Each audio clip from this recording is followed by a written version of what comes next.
At all. I must have kind of wiped out my... But yeah, you're a true gentleman, clearly. You're very discreet. But time for romance in this film is short-lived.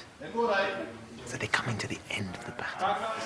One of the great challenges for the actors at this stage is that they're fighting things that they can't even see. The battle scenes have been amazing, yeah. There's some great scenes in the courtyard where it's just basically all the Death Eaters against kind of the students. It's just a massive, like, real epic carnage. Yeah, it's great. You know, the giants, the spiders, and aren't there the animated, the thestrals and your thestrals, your statues, your ghosts. Your statues that come to life with your ghosts. And don't forget the snake. Kill the snake. We have to kill the snake.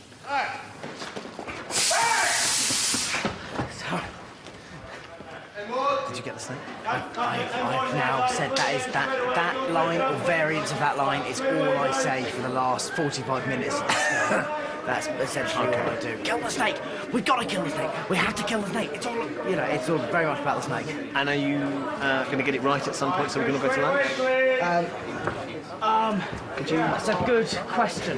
Although, you are only coming here for a day, you are a guest, a little bit of decorum. But the battles, it's coming towards the climax, which they're shooting out there. And Neville's been through the wars since day one. I mean, he's had the whole year at school. He's just been beaten and tortured by the Death Eaters. I mean, all these are sort of supposed to be older wounds. So they're just a build-up of wounds? Yeah, over the year, where he's, you know, stood up for Dumbledore and what's right, and he's paid the price for it, really. Whereas this one's a new one.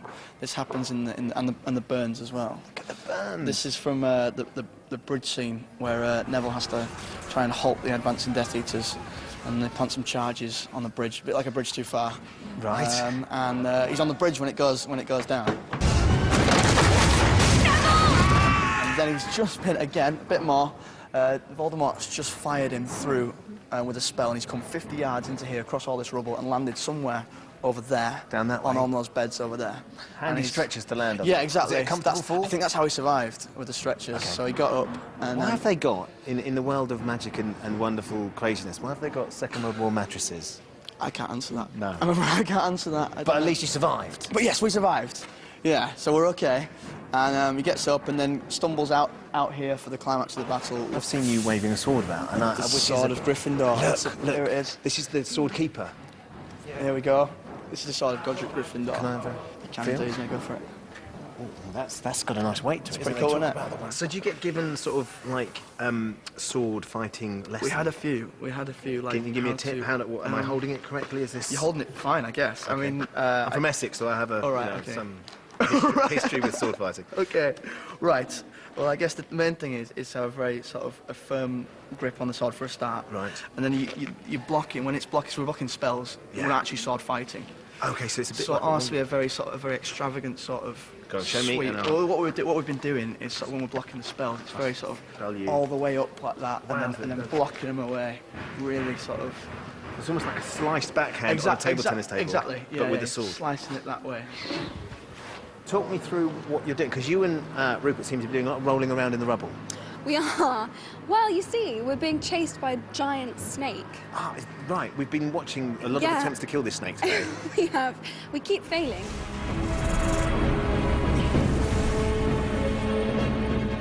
And Ron's stuck under you, so he doesn't get to be the hero. Hang on, no. Oh. We fall down together, and he protects me and holds me in a loving embrace as we're about to die.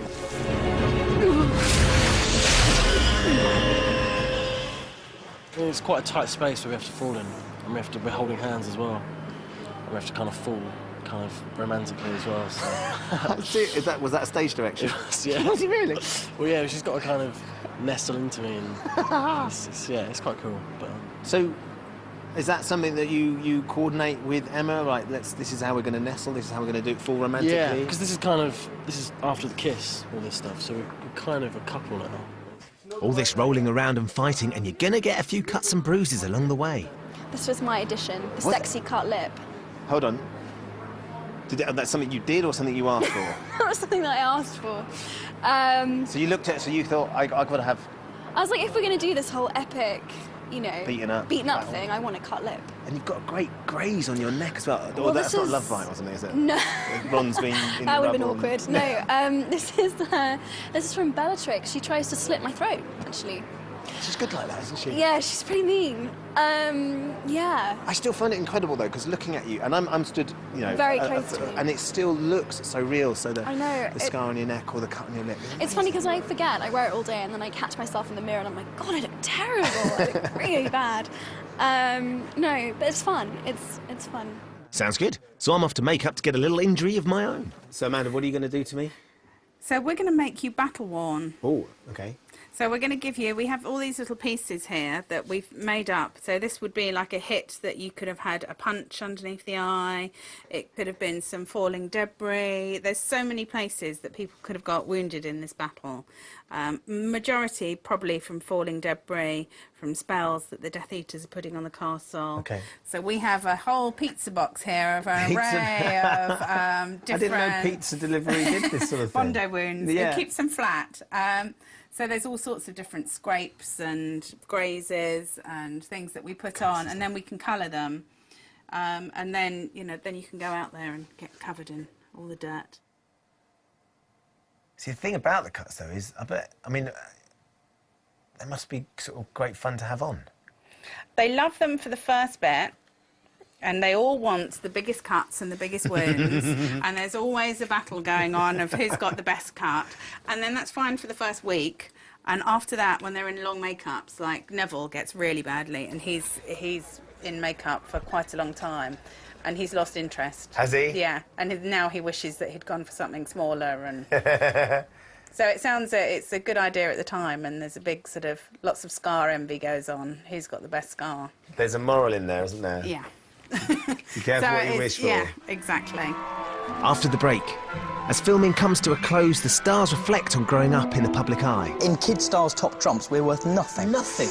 And we find out how they're feeling about it all coming to an end. I don't know. I guess I'm in denial. Tell you what, you should see the other fella.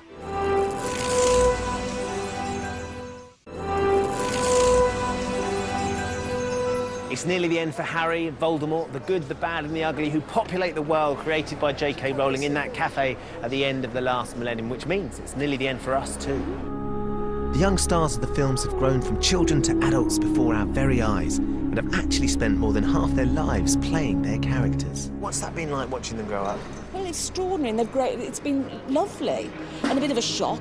You suddenly go, you know, like Rupert suddenly talking like this, and I remember Christopher Columbus saying he'd just been up in the cutting room, and they'd done the invisibility cloak bit, and Rupert had gone in talking like this, and then, of course, they'd shot when he came out months later, and he'd come out talking like this. So they had to. He'd gone through puberty under the cloak. He had. Amazing thing happened in Harry Potter. I know. Lots of people would like to go through puberty under a cloak, wouldn't they? It's such a difficult time. But when you see sort of clips from, like, the first one, The Philosopher's Stone, they're just so cute, aren't they? I'd forgotten they were like that. And now they're young men and young women. You can't help but feel maternal and seeing them grow up and thinking they're going out into the world now. It's like, it feels like that. You know, you feel sort of to protect them and a bit. So there's a bit of that feeling. You don't never say that to them. No. No, don't tell anyone. No. But From the very beginning, Dan, Rupert and I have been made aware that I almost feel like we were ticking bombs that the public just expected, you know, as you said, about this time, you know, around now, they'll be losing it. But I think it's a number of different things. I think it's the English film industry is very different from Hollywood. And I think this particular environment, the fact that we've had, you know, a solid base, Leavesden Studios, we've just been incredibly sheltered. We're not part of a bigger